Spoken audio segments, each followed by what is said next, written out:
My TAR project focuses on the effects of contract grading on fear of failure in learning and academic satisfaction. And what drew me to this idea, or to this TAR project, was a cycle that I found myself caught in, and a cycle that I've seen my students caught in as well here at UCLA, and that is the cycle of fear and procrastination. You might be familiar yourself. At the start of the cycle, we have fear of failure and anxiety. And when I say fear of failure, what I'm referring to is this feeling or concern that you're going to make mistakes, you're not going to achieve goals. And oftentimes we see that as a product of, I only get one opportunity. I can't do this again, and if I fail right now, it's gonna suck. And that oftentimes will lead to the next part of the cycle, which is avoidance and procrastination. And unfortunately, we see that a major predictor for undergraduate first-year students in their success overall is procrastination. So when students procrastinate, we tend to see that they have worse performance overall. Then flowing through the rest of the cycle, that avoidance and procrastination can give us a quick sense of relief, but as our looming deadline reaches us, that leads to increased pressure and stress, and then eventually poor performance.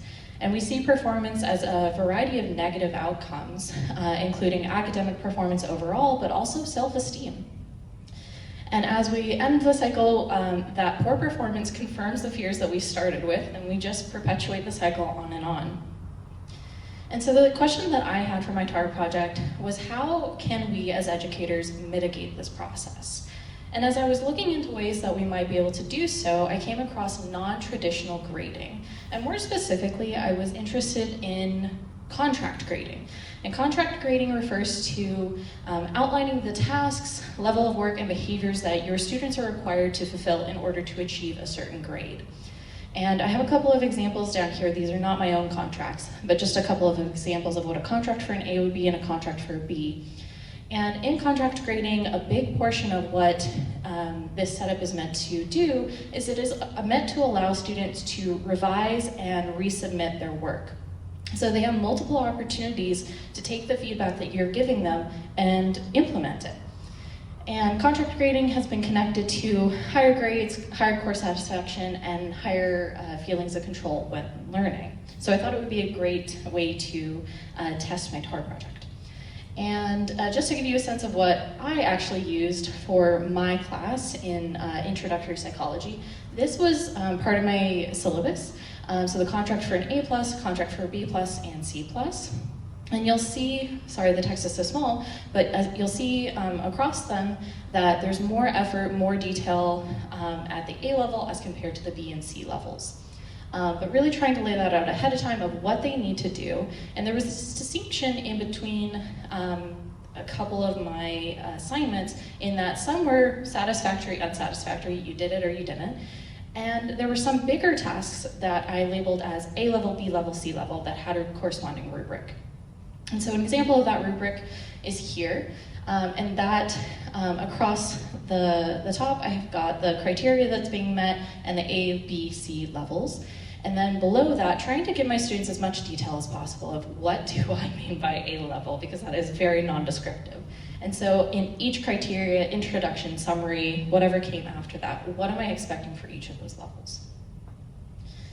And so in order to test how my implementation of contract grading may have impacted my students, I used a pre and post test, or pre and post course survey. And this was conducted with 47 students who were enrolled in introductory psychology this past summer. And 3 of my primary measures in this pre and post course survey were 3 scales. The first being fear of failure in learning assessment. And then I also included 2 growth mindset scales that I felt were complementary to the idea of fear of failure. In that fear of failure is thinking about how much anxiety am I thinking or having when thinking about doing something academically related, and growth mindset, how much can I improve? How much can I grow in the academic atmosphere? And so across these 3 measures, I'm going to show you the data that I have, but across the top I've got the pre-course and post-course statistics. And I want to note now that these are aggregates or averages for the entire class pre and post. and then finally whether they were significant.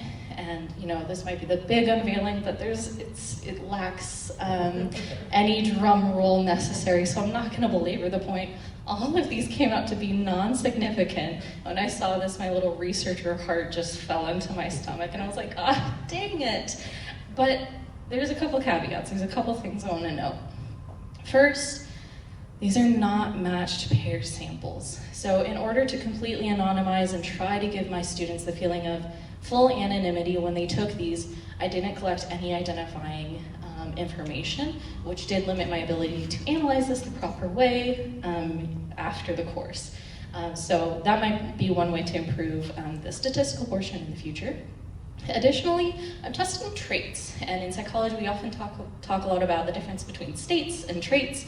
States of being like emotion, and we can regularly and quickly change states of being in the laboratory or in a classroom, but traits are much harder. They're much more consistent over time. And so fear of failure and growth mindset are both traits, which may allude to why we're not seeing any differences. And then also, we have more data, and I'm gonna work through the last bit of my slides very quickly. In addition to what I found or didn't find there, I also asked my students, would you have preferred this class to be a traditional points-based or percentage class? And the majority of students said no. They liked the non-traditional grading scheme that I implemented, and the course overall received a 9.3 out of 10 course rating, which I was very happy with. And then beyond these quantitative measures, I also included some qualitative or open-ended questions.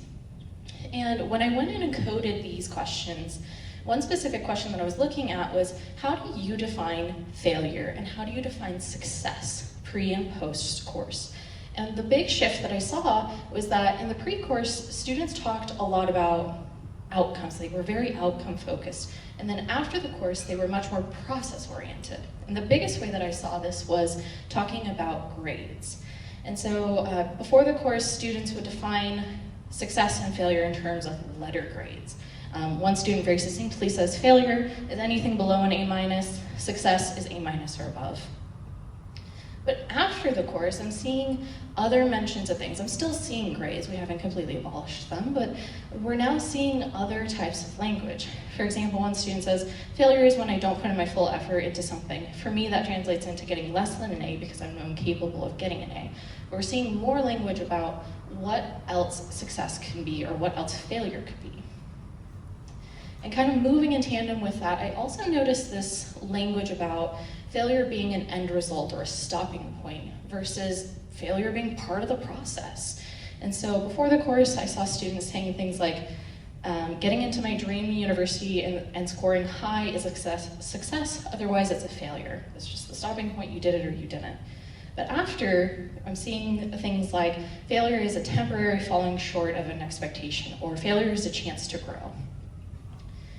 And so those were the biggest shifts that I saw. And then finally, I had a follow-up question asking, reflecting on the non-traditional grading system in Psych 10, did you like or dislike it? Why or why not? And in line with the majority of students who said they liked the non-traditional, having this qualitative piece to go with it was really enlightening. So I pulled 3 examples. One student said that they liked the non-traditional grading system because it allowed them to focus more on understanding concepts and applying them to real life, which made the learning experience more meaningful. A second student said that they liked the non-traditional grading system because it accepted mistakes as part of the process instead of letting them define who they are, and that personally helped them dismantle their perfectionist mindset.